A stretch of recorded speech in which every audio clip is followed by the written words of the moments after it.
Я очнулся от странного тепла. Сначала подумал, что солнце уже поднялось и пустыня нагревает землю, но чувство тяжести на груди говорило о другом.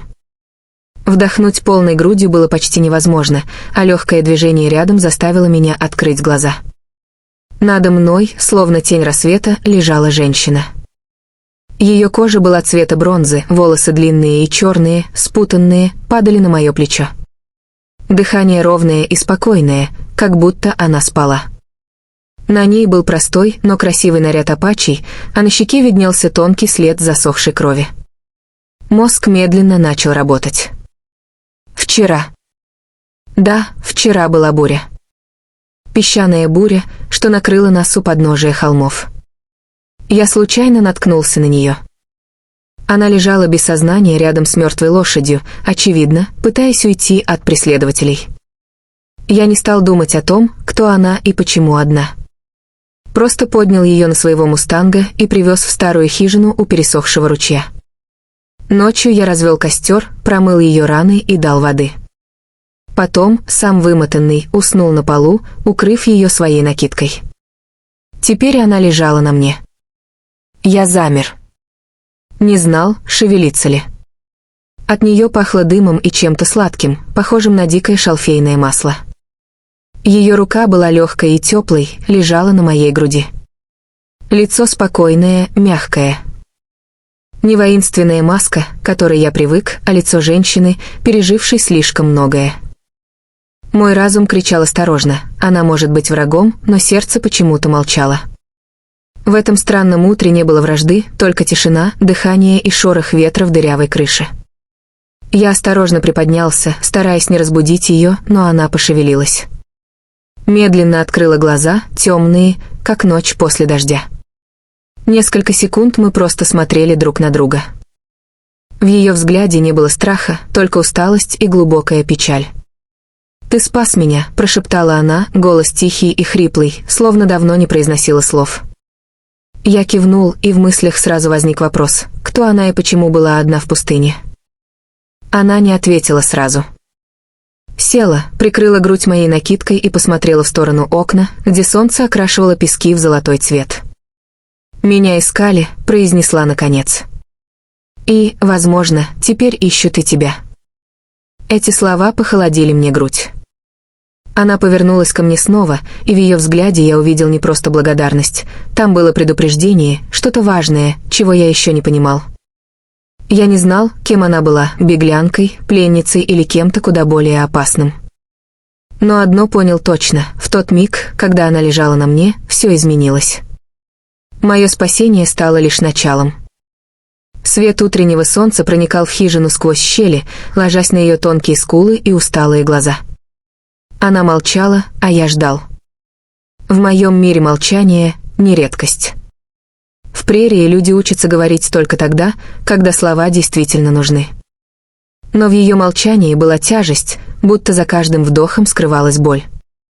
«Если за тобой гонятся, кто именно?» Наконец спросил я, стараясь не показывать тревогу. Мне не нравилось, когда что-то шевелится за моей спиной. Она подняла взгляд, и в нем мелькнуло что-то вроде сожаления. «Белые люди. Солдаты?» Переспросил я, чувствуя, как мышцы напряглись. Она отложила чашку и провела рукой по волосам, несколько черных прядей упали на плечо.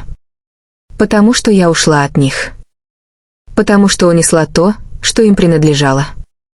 Украла». Нахмурился я. «Нет, забрала свое», — сказала она спокойно.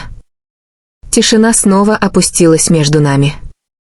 Где-то за стеной проскрипел ветер, слегка приоткрыв дверь. Она говорила медленно, каждое слово будто прожигая воздух. «Моего мужа убили. Он был воином, не жестоким, но гордым. Солдаты пришли к нам с флагом мира, но в ту ночь сожгли деревню. Они искали золото на наших землях. Я выжила и поклялась больше не быть их пленницей». Я слушал ее, пораженный силой духа, что пробивалась сквозь усталость. «Но однажды они нашли меня», — продолжила она. «Я была в их лагере несколько недель. Они пытали меня, чтобы узнать, где захоронено золото моего народа. Я молчала. И потом один молодой солдат помог мне уйти. Он не хотел убивать. Дал уйти ночью и сказал: «Возьми это». Она медленно развязала кожаный мешочек на шее. В его ладони лежал небольшой сверток, завернутый в промасленную ткань. Внутри была золотая брошь с выгравированным знаком орла, символ американской кавалерии. Я выдохнул. Если она исчезла, они перевернут весь штат, чтобы вернуть ее. Она кивнула. И теперь я понимал, почему они ищут ее. Я провел рукой по лицу. Мои дела и так не были безупречными. Я не святой, но и не убийца. А теперь я сидел рядом с женщиной, за которой охотится армия. Она посмотрела на меня пристально. Я мог выгнать ее, выдать, но не сделал этого. Почему? Я не ответил сразу. Просто посмотрел и сказал: «Потому что, кажется, ты не единственная, кого преследует прошлое». В ее глазах мелькнуло что-то вроде уважения, возможно, начало доверия. За пределами хижины пустыня хранила молчание.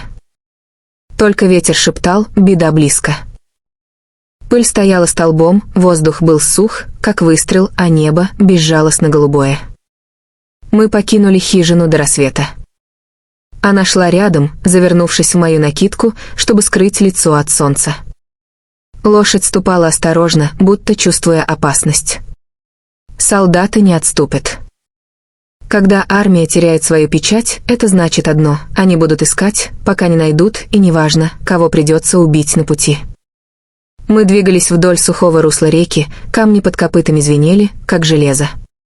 Женщина молчала, лишь иногда касаясь рукой мешочка с золотой брошью. «Далеко ли до места, где можно спрятаться?» — спросила она наконец. «Есть одно старое убежище контрабандистов в каньоне», — ответил я. «Если доберемся до заката, у нас будет шанс». Она кивнула.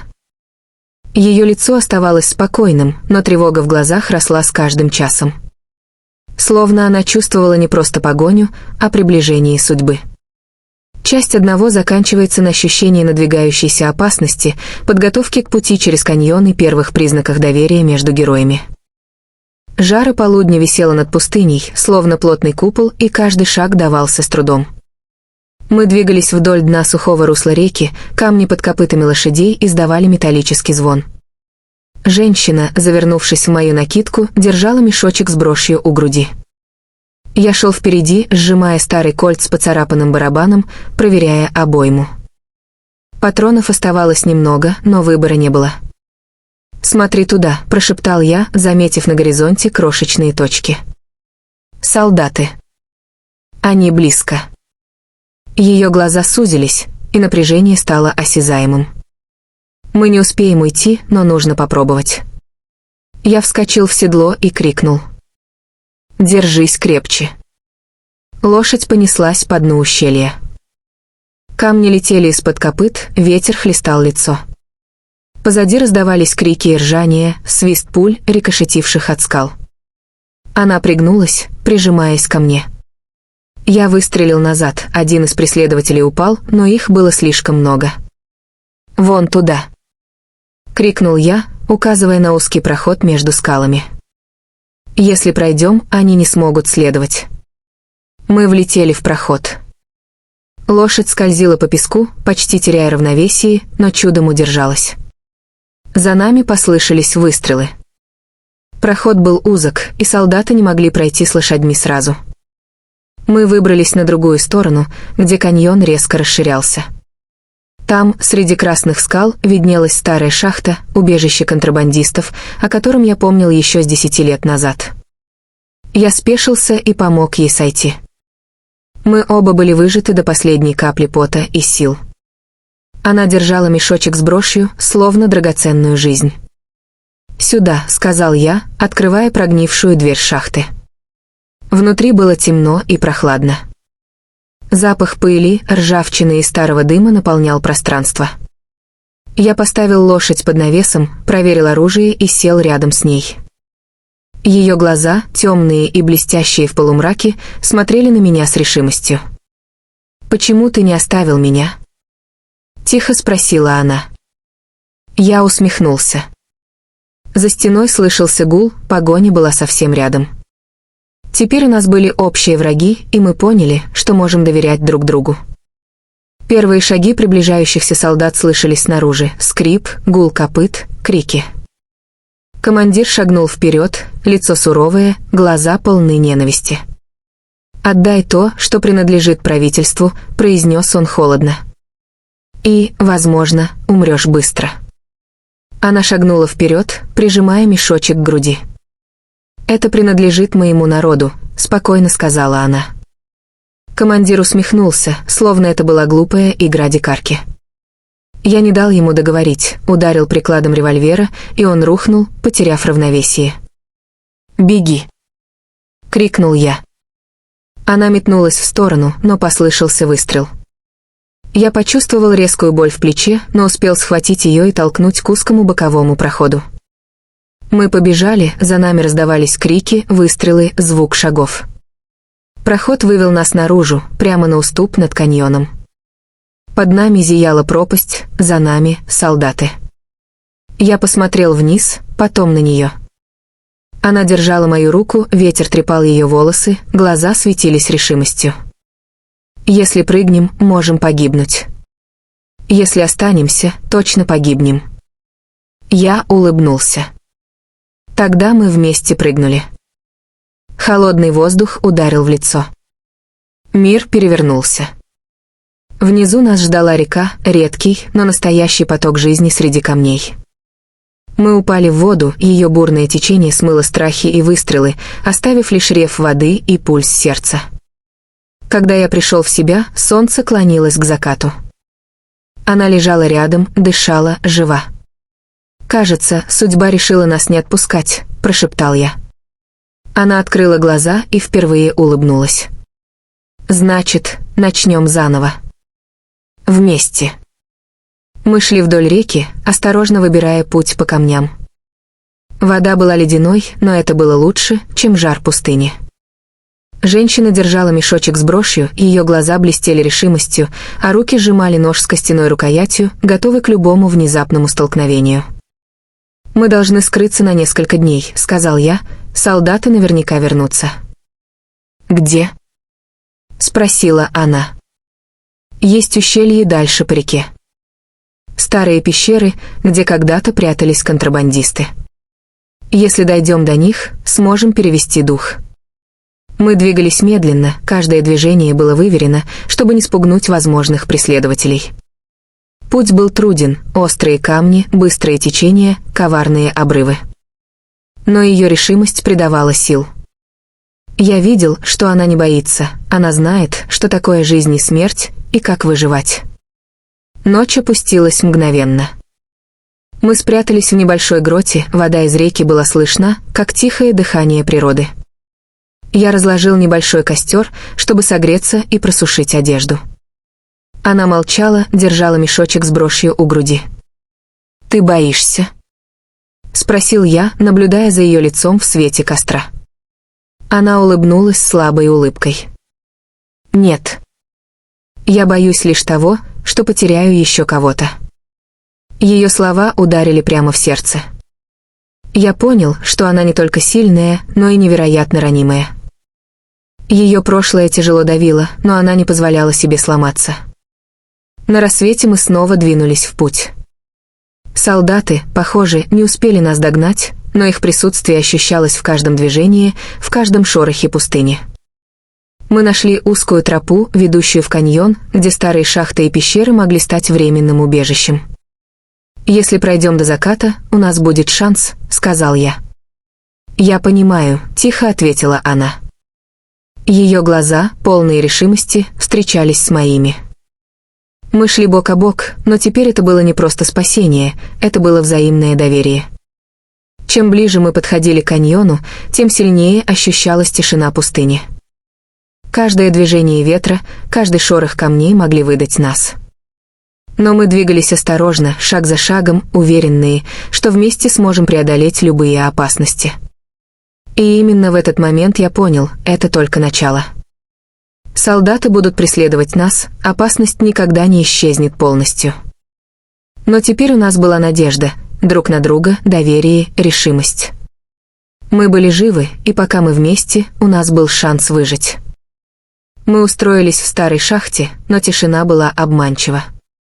За стеной слышались шаги, скрежет копыт и приглушенные голоса, солдаты не отставали. Я стоял у входа, держа револьвер, а она рядом, сжимая нож с костяной рукоятью и мешочек с брошью у груди. В ее глазах была решимость, не страх, а сила, которая вселяла уверенность. «Мы должны действовать быстро», — сказал я, — «а не проверить шахту до последнего угла». Она кивнула, сжала мешочек еще крепче. Первый солдат появился у входа. Я выстрелил, эхо разнеслось по шахте, словно сама гора взревела. Тело упало. Следом второй, третий. Воздух загустел от порохового дыма. Она двигалась бесшумно, точно тень, метая ножи в приближающихся. Один из них попытался ворваться сбоку, и ее нож попал прямо в горло. Я впервые увидел, что в ее глазах не страх, а сила, которую нельзя сломить. Но их было слишком много. Патроны на исходе. Мы отступали глубже в шахту, пока не уперлись в тупик. Я тяжело дышал, сердце колотилось. Она стояла рядом, все еще сжимая нож. «Конец», — прошептал я. «Нет, мы живы пока вместе», — ответила она тихо. Эти слова отозвались во мне странным теплом. Я понял, больше не думаю о спасении только для себя, только о ней. Солдаты вошли. Шум шагов, свет факелов, лица суровые, глаза полны ненависти. Их командир шагнул вперед. «Отдай то, что принадлежит правительству, и умрешь быстро». Она шагнула вперед, прижимая мешочек к груди. «Это принадлежит моему народу». Командир усмехнулся. Я не дал ему договорить, ударил прикладом револьвера, и он рухнул. «Беги!» — крикнул я. Она метнулась, но раздался выстрел. Я почувствовал резкую боль в плече, но успел схватить ее и толкнуть к узкому боковому проходу. Мы побежали, за нами раздавались крики, выстрелы, звук шагов. Проход вывел нас наружу, прямо на уступ над каньоном. Под нами зияла пропасть, за нами — солдаты. Я посмотрел вниз, потом на нее. Она держала мою руку, ветер трепал ее волосы, глаза светились решимостью. Мы понимали, если прыгнем, можем погибнуть. Если останемся, точно погибнем. Я улыбнулся. Тогда мы вместе прыгнули. Холодный воздух ударил в лицо. Мир перевернулся. Внизу нас ждала река, редкий поток жизни среди камней. Вода смыла страх, выстрелы и гнев. Мы упали в бурное течение, и все исчезло в реве воды. Когда я пришел в себя, солнце клонилось к закату. Она лежала рядом, дышала, жива. Я прошептал. Кажется, судьба решила нас не отпускать. Она открыла глаза и впервые улыбнулась. Это была тихая, усталая, но искренняя улыбка, знак того, что мы выжили. Мы были мокрыми, измятыми, но свободными. Мы поднялись на берег, держась друг за друга. Ветер трепал волосы, солнце окрашивало пустыню в золотые и багряные оттенки. Вокруг был хаос, обрывистые скалы, шум воды, пустыня, которая словно сама наблюдала за нами. «Нам нужно идти дальше», — сказал я, — «солдаты наверняка не остановятся». «Куда?» — спросила она. «Вглубь каньона, там есть пещеры. Мы сможем перевести дух, скрыться, дождаться ночи». Мы шли бок о бок. Каждое движение было осторожным, но уверенным. Мы уже знали, пока мы вместе, опасность можно пережить. Она держала мешочек с брошью, глаза блестели решимостью. Я видел, что она не боится, знает, что такое жизнь и смерть, и как выживать. Солнце скрылось за горизонтом. Темные силуэты скал поглощали нас. Мы нашли небольшой грот, спрятались внутри. Вода реки тихо шумела за стеной, как дыхание природы. Я разложил небольшой костер, чтобы согреться. Она молчала, держала мешочек у груди, взгляд был сосредоточен и решителен. «Мы выжили», — сказал я, — «и будем выживать дальше». Она кивнула. «Пока мы вместе». Эти слова стали для меня законом. Больше не было страха, только решимость. Мы знали, впереди будут трудности, но теперь мы не одни. В этом мире, где каждый день приносит опасность, мы нашли друг в друге опору. Ночь окутала пустыню. Внутри пещеры костер отбрасывал длинные тени на стены. Мы сидели рядом, молчали, прислушиваясь к звукам ночи, скрип камней, тихий плеск воды, шелест ветра. Она смотрела на меня, глаза полные доверия, впервые открывая часть своей души. «Когда все это закончится?» — тихо спросила она. «Когда будем готовы», — ответил я, — «пока просто живем день за днем». Мы знали, что завтра начнется новый этап. Солдаты не отступят, но мы научились доверять друг другу, мы научились сражаться, выживать, быть вместе. И в этом заключалась наша сила. Первые лучи рассвета коснулись пещеры. Ветер, шум воды и пустыни вокруг — все это стало нашей новой реальностью. Мы больше не были просто спасенными и спасителем. Мы стали союзниками, друзьями, теми, кто выжил вместе. Она посмотрела на меня, и впервые не было страха. Только тихая, уверенная улыбка. Мы обменялись взглядом, слов было не нужно. Все, что осталось, это решимость идти вперед, вместе, несмотря ни на что. Мы сидели там, на краю реки, чувствуя, как вода смывает страхи и усталость, и понимали, пустыня снова тихая, но теперь она стала местом, где мы начали заново. Ветер уносил последнее эхо выстрелов, оставляя лишь тишину и свободу. Наша история только начиналась, но теперь мы знали, пока мы вместе, ничто не сможет сломать нас. Судьба дала нам шанс, и мы приняли его. Мы выжили. И это было главное.